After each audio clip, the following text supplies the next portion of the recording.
और आपको बता दें कि मोंथा तूफान का असर मध्य प्रदेश में भी दिखाई दे रहा है। इसके अलावा एमपी में 3 सिस्टम एक्टिव हैं जो मौसम में परिवर्तन करवा रहे हैं। 11 जिलों में तेज बारिश का अलर्ट आज भी जारी किया गया है। मध्य प्रदेश में बुरहानपुर, बैतूल, छिंदवाड़ा, सिवनी, मंडला, बालाघाट ये वो जिले हैं जहां तेज बारिश हो सकती है। मौसम विभाग की ओर से अलर्ट जारी कर दिया गया है। भोपाल और इंदौर में भी आंधी का असर दिखाई दिया। दरअसल एक तो मोंथा तूफान और दूसरी तरफ अरब सागर में डिप्रेशन सिस्टम ये एक्टिव है। उत्तर एमपी में साइक्लोनिक सर्कुलेशन एक्टिव है। 2 सिस्टम भी एक्टिव है जो मध्य प्रदेश में मौसम का बदलाव का कारण बने हैं। अगले 4 दिन इसी तरह का मौसम रहेगा। बारिश और गरज चमक का सिलसिला जारी रहेगा। 4 तस्वीरें फिलहाल आप देखिए। मौसम में हुए परिवर्तन के बाद बेमौसम बारिश मध्य प्रदेश में एक बार फिर शुरू हुई। नीमच में नदियां उफान पर हैं। भिंड में भी आप देख सकते हैं सड़कें पूरी तरह से तरबतर हो गई। श्योपुर में हालांकि किसानों के लिए ये बारिश परेशानी का सबब बन रही है। खेतों में पानी भर गया। धान की जो फसलें थी वो पूरी तरह से बर्बाद हो गई। कई जगह पर फसलें खेतों में कटी हुई पड़ी थी, वो भी बारिश की भेंट चढ़ गई है। बदनावर में आप देख सकते हैं नदी नाले उफान पर हैं और यहां पर भी खेतों में पानी भर गया। मध्य प्रदेश के साथ साथ पड़ोसी राज्य छत्तीसगढ़ में भी चक्रवाती तूफान मोंथा का असर दिखाई दिया और ये और ज्यादा बढ़ गया है। अगले 3 दिन तेज हवा और बारिश की चेतावनी मौसम विभाग की ओर से दे दी गई है। आपको बता दें खासतौर पर बस्तर, नारायणपुर, बीजापुर, दंतेवाड़ा, सुकमा इन जिलों के लिए रेड अलर्ट जारी किया गया है। बस्तर सबसे ज्यादा प्रभावित है इस चक्रवाती तूफान मोंथा के कारण। बस्तर में तेज बारिश की संभावना है। 60 से 80 किलोमीटर तक की हवा की रफ्तार हो सकती है, ऐसा भी बताया जा रहा है। रायपुर, दुर्ग संभाग में भी आज बारिश हो सकती है, अलर्ट जारी किया गया। तो चक्रवाती तूफान मोंथा का असर छत्तीसगढ़ में भी दिखाई दे रहा है और यह सिलसिला पिछले 3 से 4 दिन से चल रहा है। चलिए, हमारे दोनों सहयोगी इस वक्त मध्य प्रदेश छत्तीसगढ़ से जुड़ गए हैं। भोपाल से सूरज शर्मा और रायपुर से अनंत शर्मा इस वक्त हमारे साथ जुड़े हैं। सूरज, बताइए किस तरह का प्रभाव दिखाई दे रहा है, क्योंकि पिछले 2 से 3 दिन से हम ऑलरेडी देख रहे हैं कि मध्य प्रदेश में जो सिस्टम एक्टिव है वो बारिश करवा रहा है और इस पर चक्रवाती तूफान का भी असर। आने वाले वक्त के लिए क्या चेतावनी मौसम विभाग की, किन किन जिलों के लिए अलर्ट जारी किया गया है?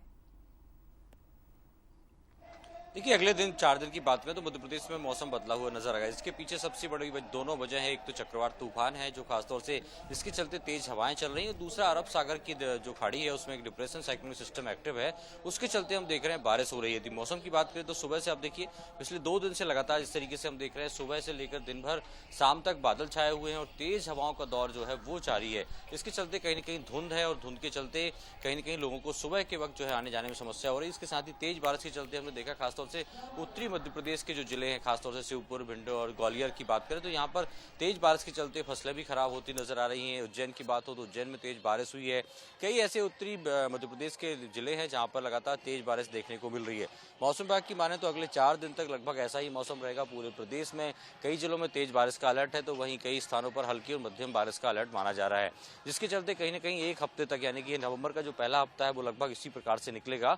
उसके बाद जब साइक्लोनिक सिस्टम खत्म होगा और तूफान का भी असर कम होगा, तेज हवाएं जो हैं उनकी रफ्तार भी कम होगी और धीरे धीरे मौसम खुलता नजर आएगा। लेकिन फिलहाल अगले 4 दिन तक राहत नहीं है। हमने देखा है चाहे रविवार की बात हो, सोमवार, मंगल, लगातार पिछले 3 दिन से हम देख रहे हैं बदला हुआ मौसम नजर आ रहा है और दिन भर कोहरे जैसी हालात रहते हैं और रात को भी तापमान काफी कम होता जा रहा है और तेज हवाओं के चलते कहीं न कहीं तापमान में गिरावट देखने को मिल रही है, जिसके चलते ठंड का असर है वो भी धीरे धीरे शुरू हो रहा है। तापमान में गिरावट हो रही है, ठंड शुरू हो चुकी है, गुलाबी ठंड ने दस्तक भी दे दी है। मौसम में इसका प्रभाव दिखाई दे रहा है। भोपाल वासियों के लिए, आम लोगों के लिए ये भले ही खुशनुमा मौसम हो, लोग अपने घरों से बाहर निकल रहे हों, लेकिन ये जो बेमौसम बारिश है और इस तरह का जो मौसम है वो किसानों के लिए बिल्कुल भी अच्छा नहीं है और ये उनके लिए परेशानी का सबब बनता जा रहा है। अनंत, छत्तीसगढ़ में क्या स्थिति है, क्योंकि चक्रवाती तूफान का जो प्रभाव है वो सबसे ज्यादा बस्तर में दिखाई दे रहा है और ये खबर है कि इन इलाकों के लिए एक बार फिर से मौसम विभाग ने अलर्ट जारी किया है। और ये भी बताइएगा कि जो किसान परेशान हो रहे हैं उनके लिए क्या कोई कदम उठाए जाएंगे अब आने वाले वक्त में? बिल्कुल जी, देखिए जिस तरीके से मानसून की बात छत्तीसगढ़ में की जा रही थी, 30 सितंबर को ही मानसून लौट चुका था। उसके बाद अक्टूबर माह में ही 60% तक बारिश दर्ज कर लिया गया है। अभी जिस तरीके से देखिए अब जो चक्रवात तूफान की स्थिति अब बनते नजर आ रही है, और छत्तीसगढ़ के खास करके दक्षिण छत्तीसगढ़ की बात करें तो 5 ऐसे जिले हैं जहां रेड अलर्ट जारी कर दिया गया है। मोंधा जो चक्रवात होगा वो आज काफी प्रदेश में सक्रिय होगा और प्रदेश के पूरे संभागों में इसका असर देखने को मिलेगा। जिस तरीके से देखिए राजधानी रायपुर में भी इस वक्त अगर मैं बात करूं तो काले बादल छाए हुए हैं और हल्की बूंदाबांदी सुबह से होते हुए नजर आ रही है।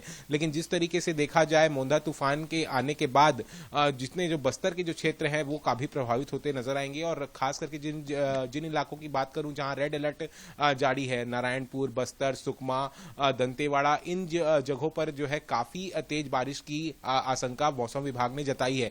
और इसके साथ ही जो हवा की रफ्तार होगी वो भी 60 से 70 किलोमीटर प्रति घंटे की रफ्तार से चलते हुए नजर आएगी। और जिस तरीके से देखिए किसानों के लिए ये जो तूफान है वो काफी आफत बनकर आता हुआ नजर आ रहा है, क्योंकि जिस तरीके से किसानों के फसलों की बात करें तो खड़ी फसल है, सभी फसल पक चुकी हैं, और जिस तरीके से धान खरीदी भी प्रदेश में 15 नवंबर से होनी है, तो ऐसे में धानों का रखाव और फसलों का रखाव करने में काफी दिक्कतें हो सकती है। और जिस तरीके से देखिए लगातार इस मौसम के चलते मौसमी बीमारियों का भी आना शुरू हो चुका है, जुकाम, सर्दी आम हो चुके हैं। और जिस तरीके से देखिए अब आने वाली स्थिति में लगातार बारिश जो है वो देखने को मिल सकते हैं।